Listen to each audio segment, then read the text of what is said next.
లిస్ట్లో ఉంది, సెకండ్ మన జాబ్ క్యాలెండర్ లిస్ట్లో సెకండ్ నెంబర్గా ఉంది సార్. అది మాది ఎస్పీడీసీఎల్, ఎన్పీడీసీఎల్, ట్రాన్స్కో ఈ డిపార్ట్మెంట్లో పవర్ సెక్టార్కి సంబంధించిన నోటిఫికేషన్స్ ఇస్తామని చెప్పేసి చెప్పారు. సో అది చూసిన తర్వాత ఏమైందంటే ఎవరైతే ప్రిపరేషన్లో ఉన్నారో వారందరూ కంటిన్యూ చేయడానికి ఆలోచించుకొని ఉన్నారు సార్ మ్యాక్సిమం. అంటే జూలై 24th 2020 వీళ్ళు ఇచ్చిన జాబ్ క్యాలెండర్లో అక్టోబర్ 2024లో నోటిఫికేషన్ ఇస్తాము, జనవరి 25నే ఎగ్జామ్ పెడతామని ఇచ్చారు. Yes sir. రాలేదా నోటిఫికేషన్? రాలేదు సార్. అదే జాబ్ క్యాలెండర్ అప్పుడు డిక్లేర్ చేసింది కానీ రాలేదు సార్. అసెంబ్లీలో పెట్టిన దాంట్లో చెప్పారు కానీ నిజంగా నోటిఫికేషన్ రాలేదు. సో మీరు ఏంటంటే జాబ్ క్యాలెండర్లో రూమ్ కిరాయిలు తీసుకొని ఇక్కడనే ఉండి చదువుకుంటున్నారు, you're waiting for the notification. కానీ ప్రభుత్వం అసెంబ్లీలో పెట్టిన జాబ్ క్యాలెండర్ను కూడా అమలు చేయలేదు, అసెంబ్లీలో చెప్పిన ప్రకారంగా నోటిఫికేషన్ రాలేదు అని మీరు ఏఈల తరఫున, నిరుద్యోగ ఏఈ ఉద్యోగాల కోసం వెయిట్ చేస్తున్న వాళ్ళ తరఫున మాట్లాడుతున్నారు. అదే సార్. ఇంకొకటి సార్, అక్కడ ఒక ముఖ్యమైన విషయం ఏంటంటే సార్, ఇప్పుడు వాళ్ళ లాస్ట్ 2020 జూలైలో క్లోజ్ అయినాక జెన్కో ఎగ్జామ్, ఆ తర్వాత మేము కొనసాగించినాం సార్. దాదాపు 10 months దాటింది సార్. ఈ 10 months అప్పులు చేస్తూ కూర్చోవాలి మేము, అది మా బాధ. ఈ క్యాలెండర్లో కానీ ఇటువంటి విషయం అనేది లేకపోతే ఏదో ఒక ప్రైవేట్ జాబ్ చూసుకొని బతికే వాళ్ళం సార్. ఇది ఆ తర్వాత మేము కంటిన్యూస్గా రకరకాల ఈ పవర్ సెక్టార్ డిపార్ట్మెంట్స్ ముఖ్యమంత్రి ఏమో మరి మీరే ఉద్యోగాలు వద్దని ధర్నాలు చేస్తుండ్రు, ఇప్పుడే నోటిఫికేషన్లు వద్దని ధర్నాలు చేస్తుండ్రు, నోటిఫికేషన్లు ఇవ్వద్దని మీరు ధర్నాలు చేస్తుండట కదా. అలాంటిది అయితే ఏం లేదు సార్. నిరుద్యోగుల నుండి మరి వాళ్ళకి ఆ మాట ముఖ్యమంత్రి రోజు టీవీలో మాట్లాడుతుండ్రు కదా, మాట్లాడుతున్నారు సార్. అది నోటిఫికేషన్లు ఇవ్వద్దని, నోటిఫికేషన్లు మాకు వద్దని నిరుద్యోగ యువత రోడ్ల మీదకి వస్తుండ్రు, ఉద్యోగాలు వద్దని ధర్నాలు చేస్తుండ్రు అంటున్నారు. అది మరి ఎవరు చేస్తుండ్రు అనేది వాళ్ళకే తెలియదు.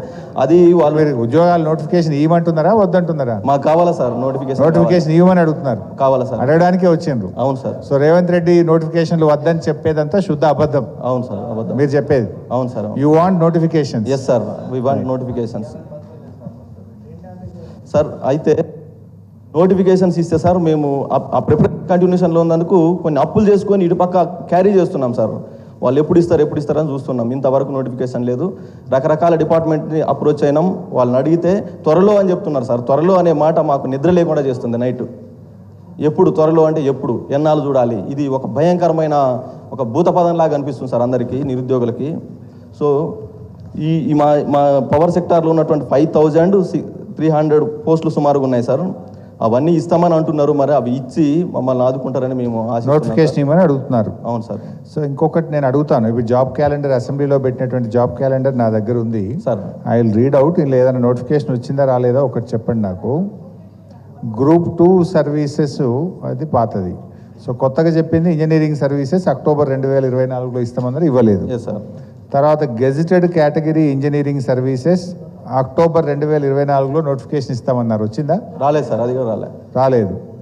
అక్టోబర్లో ఇస్తాం, జనవరిలో ఎగ్జామ్ పెడతామన్నారు. అవును సార్, రాలేదు. దెన్ దాని తర్వాత group 1 preliminary including assistant conservator of forest on the lines of UPSC preliminary for Indian forest services October 24లో నోటిఫికేషన్ ఇస్తామన్నారు. రాలేదు సార్. రాలేదా? ఇది కూడా ఇవ్వలేదు, నో. తర్వాత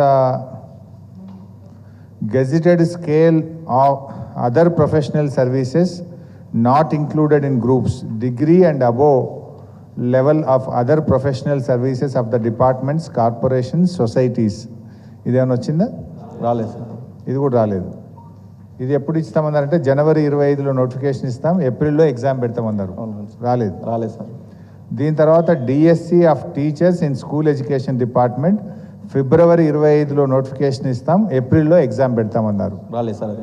ఇదేనా పొన్నం ప్రభాకర్ మాటిచ్చి మీకు మెగా డిఎస్సి అని మాటిచ్చిండు, మీరు చర్చలకు పోయినప్పుడు మెగా డిఎస్సి అని మాటిచ్చిన పొన్నం మర్చిపోయిండు, అసెంబ్లీలో పెట్టిండ్రు, ఇక్కడ కూడా మాట తప్పిండ్రు. దీని తర్వాత forest beat officers in forest department February 2025లో నోటిఫికేషన్ ఇస్తామని అసెంబ్లీలో పెట్టారు, ఇది కూడా రాలేదు. సో ఏ నోటిఫికేషన్ ఇంకా ఏమున్నాయి ఇలా నోటిఫికేషన్? తర్వాత ఇంకోటి ఏమన్నారంటే SI civil and equivalent posts April 25 notification ఇస్తాము అన్నారు, రాలేదా ఎస్ఐలది? తర్వాత పోలీస్ కానిస్టేబుల్ ఈక్వలెంట్ పోస్ట్ ఇది ఏప్రిల్ 2025లో నోటిఫికేషన్ ఇస్తామన్నారు, సో ఇప్పుడు ఇది కూడా నో. తర్వాత academic post in degree college, academic post in degree కూర్చోరా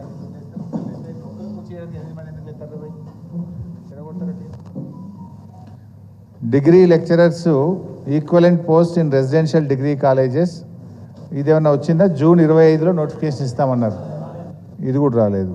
no. Okay. Then group 2 including the forest range officers, all 16 category of post mentioned in GO 55 May 2025లో notification ఇస్తామన్నారు, ఇది కూడా రాలేదు. సార్ ఈ జీవో 29 అనేటువంటిది మరణ శాసనం అయింది sir SC ST BC minority వాళ్ళకి. ఎందుకంటే గత ప్రభుత్వం బీఆర్ఎస్ ప్రభుత్వం ఉన్నప్పుడు జీవో 55 అనేటువంటిది ఉండే సార్. ఈ దగాకోరు ప్రభుత్వం వచ్చిన తర్వాత జీవో 29ని అసలు తీసుకొచ్చి ఏ ఒక్కరికి చెప్పకుండా దాచిపెట్టి దాన్ని ఇంప్లిమెంట్ చేసేది సార్. జీవో 29ని వెంటనే రద్దు చేయాలనేటువంటిది ఇది చాలా main demand sir. Thank you sir. దీన్ని మీరు బట్టి విక్రమార్క ఉప ముఖ్యమంత్రి ఉన్నాడు కదా, దళిత నాయకుడు, వారికి కలవలేదా మీరు? ఎన్నోసార్లు కలిసినాం సార్. అక్కడ వెళ్ళి కలిసినప్పుడు కొంతమంది దళిత నాయకులను కలిసినాం, అప్పర్ క్యాస్ట్ వాళ్ళని కూడా కలిసినాం. అప్పర్ క్యాస్ట్ వాళ్ళు ఏమంటారంటే, మేము దీని మీద మాట్లాడితే మాకు నెగిటివ్ అవుతుంది కాబట్టి దీన్ని మేము మాట్లాడదలుచుకోలేదు అని చెప్పి సైడ్ ట్రాక్ చేస్తాం. గౌరవ ఎమ్మెల్సీ బల్మూరి వెంకట్ గారు అందులో ఎంతమంది అయితే కేసు పెట్టారో వాళ్ళందరి పేరు రిలీజ్ ఇచ్చిన తర్వాత మీకు దమ్ముంటే మీరు లిస్ట్ మీ వాట్సాప్ గ్రూపులలో షేర్ చేసుకోండి అని చెప్పి కూడా మాకు చెప్తా ఉన్నారు. కానీ వాళ్ళే కదా ఆ రోజు జీవో 29 తీసుకొచ్చారు, అది మంచిదని చెప్తా ఉన్నారు. కానీ జీవో 55 అనేటువంటిది correct sir. So BRS government నియామకాల కోసం ఇచ్చిన జీవో 55 దళిత గిరిజన బీసీలందరికీ మేలు చేసింది. కాంగ్రెస్ ప్రభుత్వం దాన్ని మార్చి తెచ్చిన జీవో 29 వల్ల ఎస్సీ ఎస్టీ బీసీలకు ఉద్యోగ నియామకాల్లో అన్యాయం జరుగుతుంది. ఇది యూ వాంట్ టు సే?